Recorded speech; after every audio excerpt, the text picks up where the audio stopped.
Corner meetings اور جو احتجاج ہیں وہ کیے جائیں گے، جس کا آغاز کل سے ہو جائے گا۔ آپ کل سے پاکستان کی سڑکوں کے اوپر مختلف جو شہر ہیں بڑے، ان کے اندر آپ کو مدرسوں کے بچے نظر آئیں گے، اور وہ بچے جن کو پاکستان کے پولیٹیکل سسٹم سے لینا دینا کچھ نہیں ہے، لیکن جو لوگ ان کو لے کر آئے ہیں ان کی آواز پر وہ لبیک کہتے ہوئے وہاں پر پہنچیں گے۔ اب یاد رکھیے گا کہ پاکستان کے اندر اس وقت تحریک لبیک پاکستان کی بھی ریلیاں اور جلوس اور دھرنے جاری ہیں، اور یہ ایک سچویشن اس لیے بھی کرٹیکل ہے کیونکہ جیسے میں نے پروگرام کے شروع میں کہا کہ ہاتھ ملانے کا موسم ہے، تو پاکستان کی اپوزیشن جماعتیں جن کی اپنی کوئی حیثیت نہیں ہے، یعنی اسٹریٹ پاور نہیں ہے، وہ ایسی قوتوں کی طرف دیکھیں گی جن کی اسٹریٹ پاور موجود ہے۔ اگر نون لیگ کے پاس ورکرز یا اسٹریٹ پاور ہوتی تو کبھی بھی مولانا فضل الرحمان کی طرف نہ دیکھتے، مدرسے کے بچوں کو کرائے کے طور پر نہ کبھی بھی لایا جاتا، اور کبھی بھی مولانا فضل الرحمان کے ساتھ اس ہاتھ ملانے کا جو ہم نے عملی مظاہرہ دیکھا وہ کبھی بھی نہ کیا جاتا اگر مدرسے کے بچے یعنی اسٹریٹ پاور نون لیگ کے پاس ہوتی، اور یہی اسٹریٹ پاور اگر پاکستان پیپلز پارٹی کے پاس ہوتی تو شاید حالات سندھ کے مختلف ہوتے، اور وہ سندھ سے نکل کر باہر یعنی پنجاب میں بھی آتے اور پنجاب سے وفاق کی طرف بھی اپنا رخ کرتے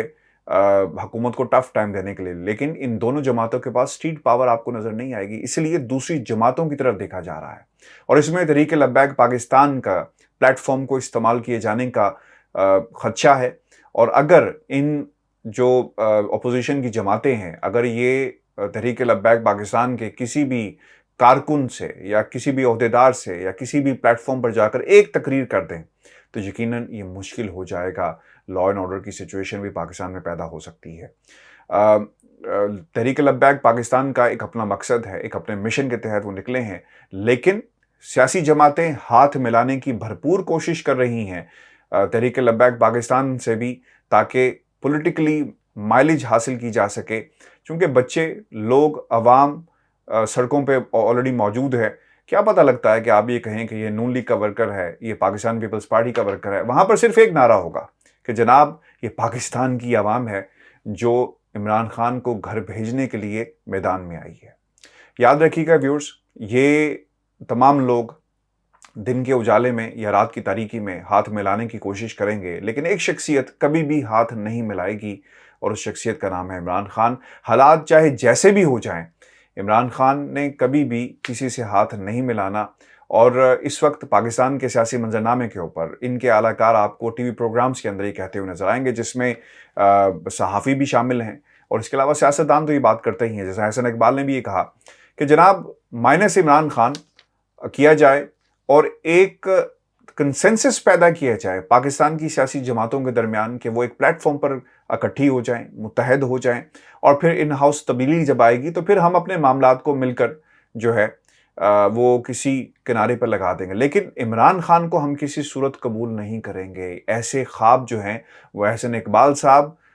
خود بھی دیکھ رہے ہیں اور اپنی جماعت کے لوگوں کو بھی دکھا رہے ہیں، اور اس کے علاوہ پاکستان کی عوام کے سامنے بھی یہ سہانے اور پیارے پیارے خواب جو ہیں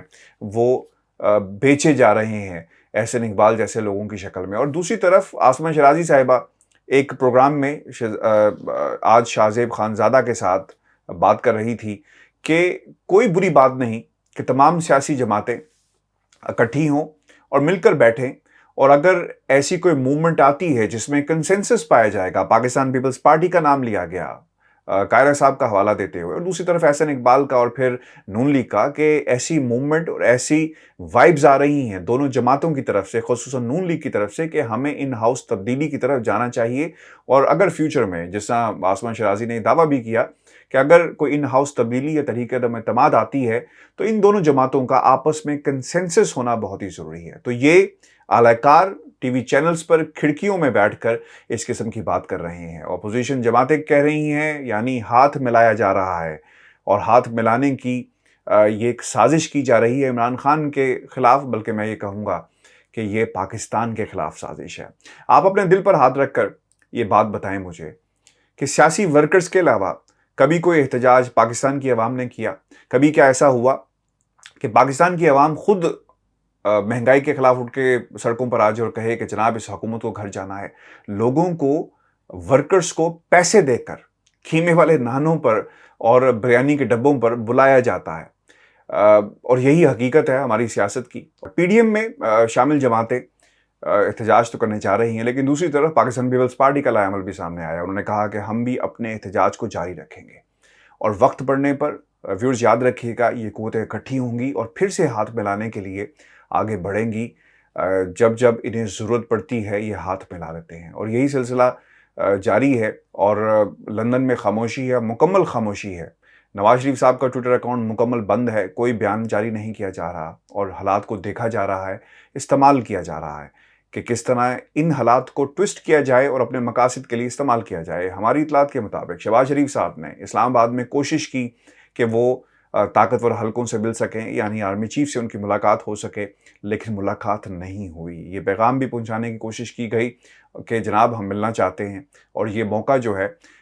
بہت ہی ضروری ہے، یعنی ٹائمنگ اس کی دیکھنی ہوگی۔ D G I S I کا معاملہ ہو، انہی قوتوں نے کوشش کی کہ سسٹم کو مینیپولیٹ کیا جا سکے، خلیج کو برقرار رکھا جائے، دوریوں کو بڑھایا جائے اور فائدہ حاصل کرنے کی کوشش کی جائے کہ جناب اگر عمران خان کو مائنس کر دیں تو ہم وعدہ کرتے ہیں کہ ہم تابعدار بن کر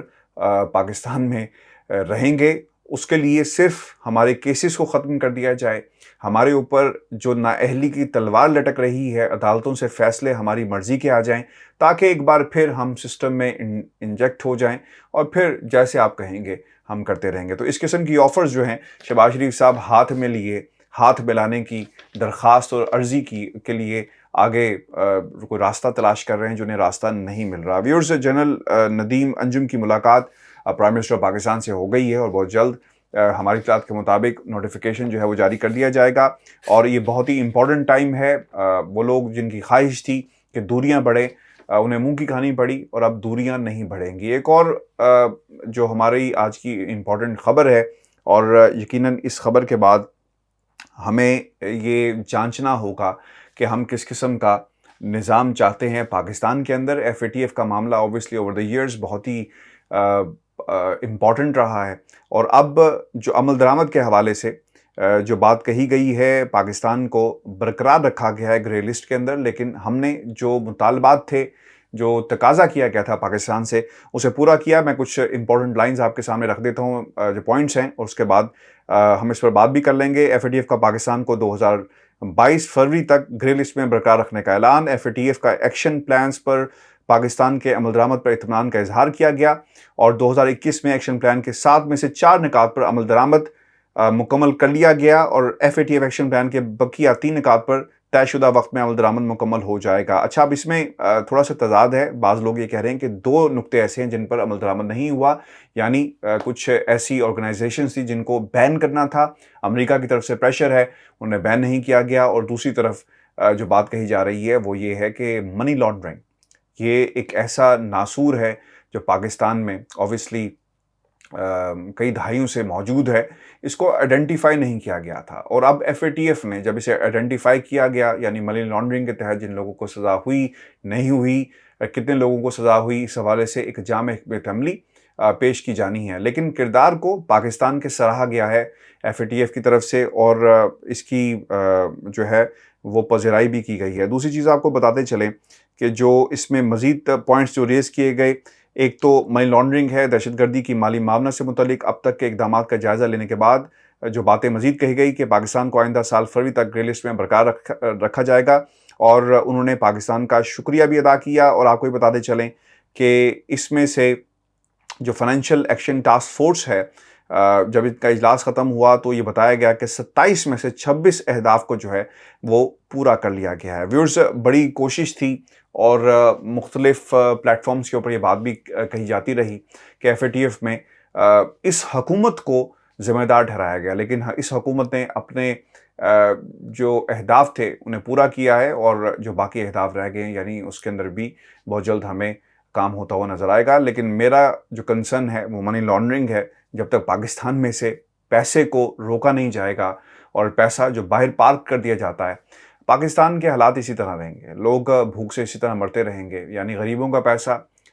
جو گورنمنٹ کے جو پروجیکٹس ہوتے ہیں ان سے نکالا جاتا ہے، چوری کیا جاتا ہے، کرپشن کی جاتی ہے کمیشن کے نام کے اوپر، اور پھر اس کو ملک سے نکال کر باہر پارک کر دیا جاتا ہے۔ یعنی ملک کے اندر اگر آپ رکھیں گے تو obviously پھر سوال کیے جائیں گے. تو اس نظام کو صحیح ہونا بہت ہی ضروری ہے. منی لانڈرنگ ختم ہوگی تو پاکستان ترقی کرے گا. ویورز یہ ہماری آج کا شو تھا. اپنے کمنٹس بھیجیے گا, چینل کو ضرور سبسکرائب کریں, اور یہ جو ہاتھ ملانے والا موسم ہے اس پر ضرور اپنے کمنٹس بھیجیے گا, کیونکہ میری اطلاعات ہیں اور میرا جو مجھے نظر آ رہا ہے گراؤنڈ کے اوپر, عمران خان صاحب کبھی بھی حالات سے نہ ہاتھ ملائیں گے اور نہ ہی ان لوگوں سے ہاتھ ملائیں گے جس طرح احسن اقبال صاحب, مریم نواز اور آسمہ شرازی نے تو اپنے کالم میں بھی لکھا کہ قومی حکومت بنگلہ دیش کی طرز پہ تمام لوگوں کو بلایا جائے, بٹھایا جائے. اور کامران خان صاحب تو کہتے رہے کہ جناب قائد حزب اختلاف سے بات کریں تاکہ ملک آگے بڑھے. تو یہ ایک سوچی سمجھی سازش کے تحت یا ایک پلان کے تحت